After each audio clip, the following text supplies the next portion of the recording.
रेश्मा मला बी बांध ग, मला सख्खी बहीण नाही. बांधते. मला तरी कुठे भाव आहे? होय, मग तो आब्याला बांध की राखी, ते होईल की भाऊ. असं बी त्याला कुठं बहीण आहे. माकडा, नाते कळतात का रे तुला?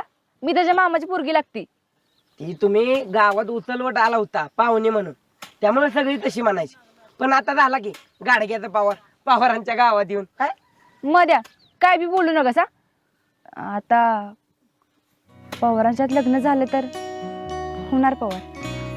अभ्यासातलं वाईट कमी कळत असेल, पण आतलं सगळं कळतं वगैरे रेश्मे. सगळ्या ईशात पास आहे मी. तुझ्या गत नाही भोपळं पडलं 2 ईशात. होय रेश्मे, तरी बी आजकाल करतात की मामाच्या पोराला मामे भाऊ. ए पागल बिगल झालेस का रे? आपल्यात तसलं काय नसतं. अगं मग तो कर की सुरुवात. असा बॅनर लावतो, वेखंडवाडीतली पहिली मामे भाऊ बहीण. कसा आहे? मध्या तू कशाला माझ्या मागे लागलायस र?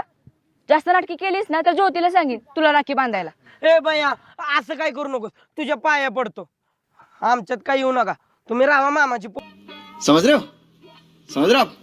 समझ रहे हो ना?